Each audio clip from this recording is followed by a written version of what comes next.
Good morning, it's Tasha Belix here with Tasha Talks to Teens. And I was thinking and stewing over the last week. I was on vacation with my family and I was reminded of how important it is to really tune in and listen to someone, and how easy it is as parents to want to step in to suggest and step in to nudge people along, and maybe critique and give direction that's more in line with kind of what we want, versus how do we tip it into our teens' hands or our child's hands or our loving partner's hands so that they learn to listen to their own inner compass and make choices for themselves and handle the consequences that are part of it. And I think, there was a quote I learned a long time ago. I'm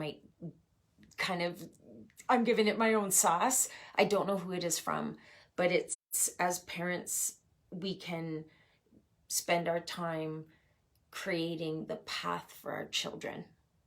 Instead, the focus should be on preparing our children for the path. And I think our world has a lot of steamroller parents or curling parents, the ones that are trying to make the path for their young people. And I think the events in the last few months have really highlighted you can have a crystal clear path and direction that you think is going to happen, and life can throw you a curveball where what really is going to help us cope and be resilient is being able to adjust and know that regardless of the path that's in front of us, we've got the resources and skills to be able to navigate that.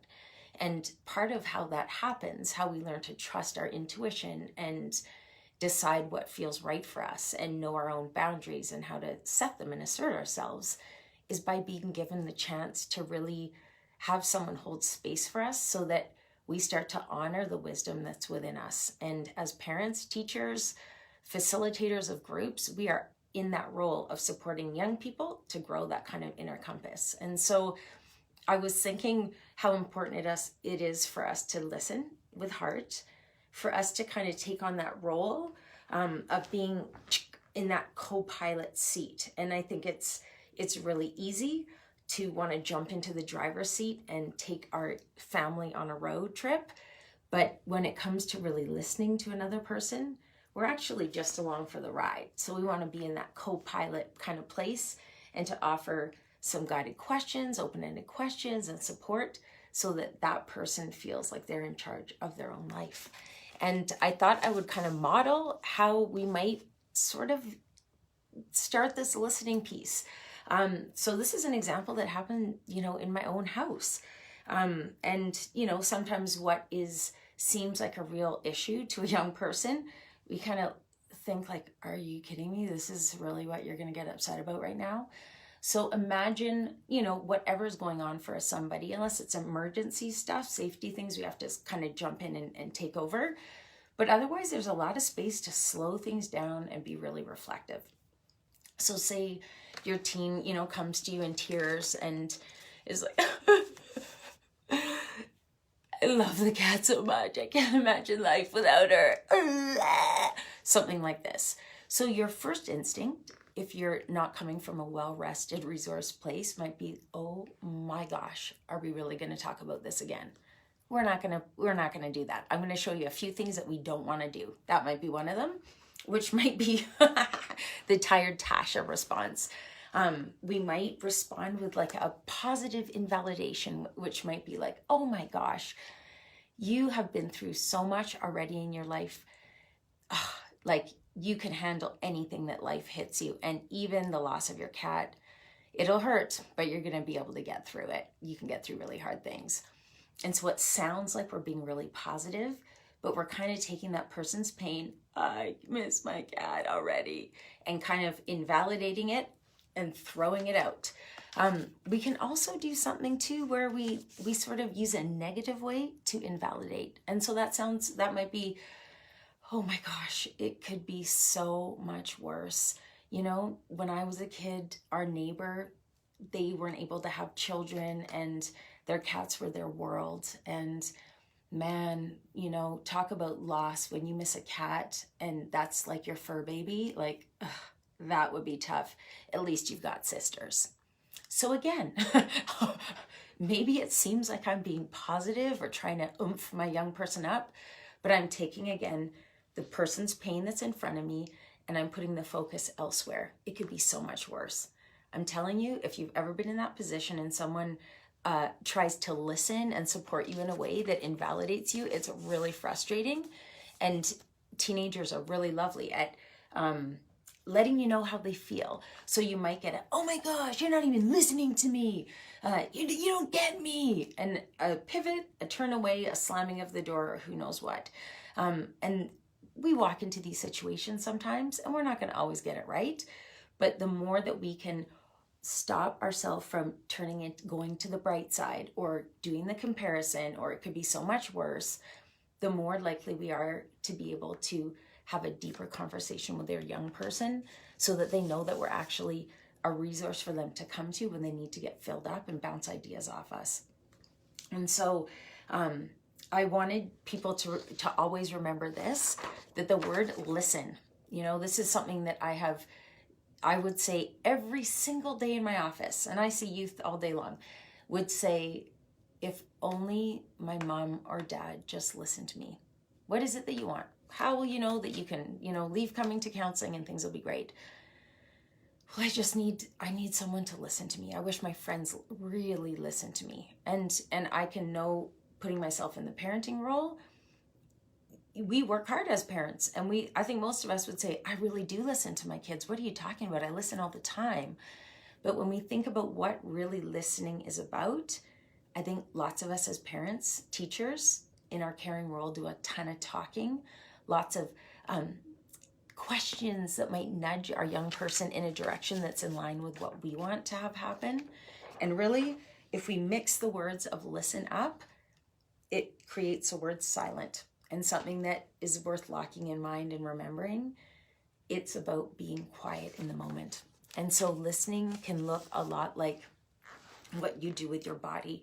So listening does not involve, I know, I'm listening. You cannot have a screen in your hand and actually listen to someone. It invites eye contact, close proximity, often kind of leaning in. And if anyone's listening to this that's a therapist, you'll know what I'm talking about. One of the downsides of the counseling profession is that you do a lot of forward sitting because you want to be really engaged in listening to someone with your whole body, which ends up popping your shoulders forward. So if you are a therapist, roll your shoulders back once in a while. You might push against a door frame to give your shoulders a bit of a break. And we can do often things like, I got it. I'm here with you. Yeah, this sounds pretty tough, and you're not alone. So we can't just use a canned phrase, but we can sometimes nudge people along by using some words to let them know that we're really listening to them. And I wanted to share a little bit from my book, What Do You Do With a Feeling? Your Guide to Becoming a Feelings Expert, because there's a script in here that actually I think is really helpful for parents to kind of keep in mind as you're learning how to do sort of this, how do I kind of listen and invite more sharing from my young person. So one of the things that I think is really important for all of us to know is that we need someone to see us and truly get us in all the different feelings that we have, not just when we're feeling like in a great mood and really proud and have done something amazing to celebrate. But it's really critical and part of really healthy attachment for people to be with us without judgment when we're feeling sad, mad, and scared. And validating what someone is feeling without judgment can be really hard to do at first. Stopping to let them know that you really hear them helps to make the feeling smaller and lets them know that they're not alone. Remember that our body language says a lot. Eye contact, loving touch, so that might be a hand on a knee or a shoulder or a little quaffing of the curls. A soft voice are the best ways to acknowledge a feeling, except for anger. It does not like touch at all. You get to do the hugs afterwards. And here's a little cheat sheet. I can only imagine how blank, insert the feeling. And you might be guessing. You must feel because. And where our tendency is to put in a but. I get why you're feeling so sad. But your cat's alive right now. Not so cool. And so I'll give you an example of it. So your young person comes in, oh, I'm so scared that the cat's gonna die. I love her so much, I don't know how I'll live without her.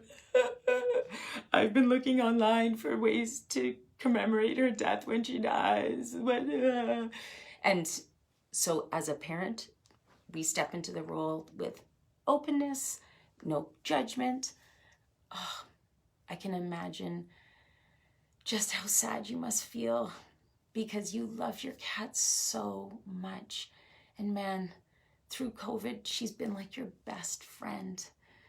And here's another because, you know, since you've been little, day in, day out, she is there to greet you when you come in through the door each day. She snuggles with you on your bed at night.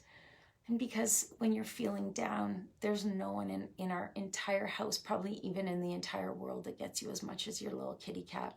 She is your best buddy and such a loyal friend.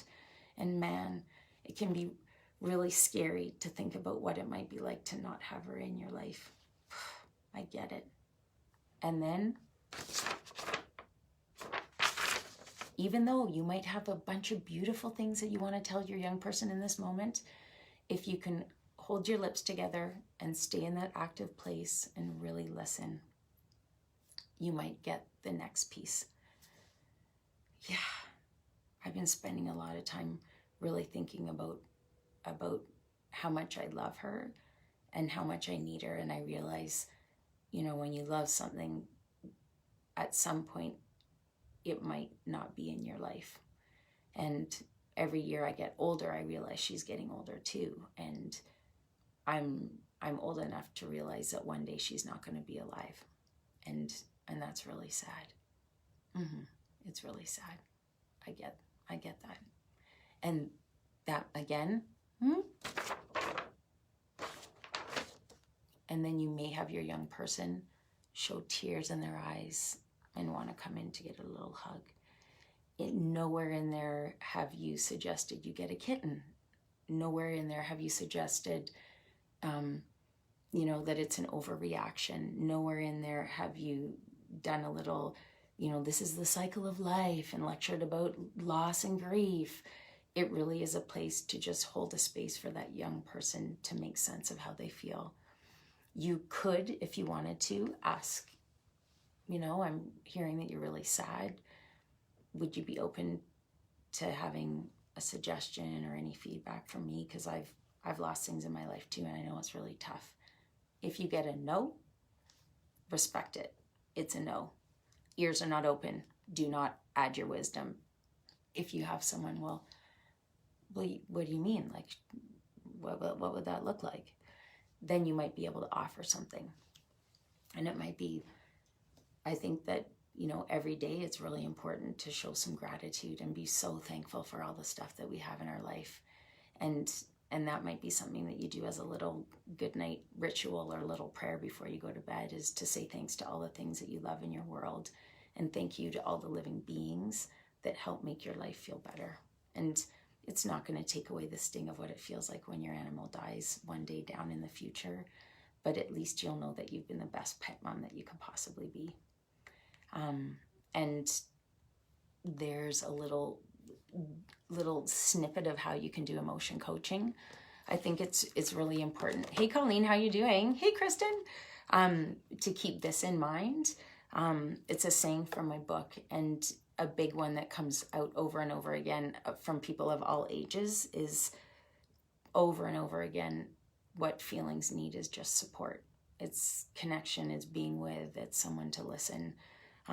It's not a solution. And I think that one is jumping in with the solutions is something that I think parents are really good at it.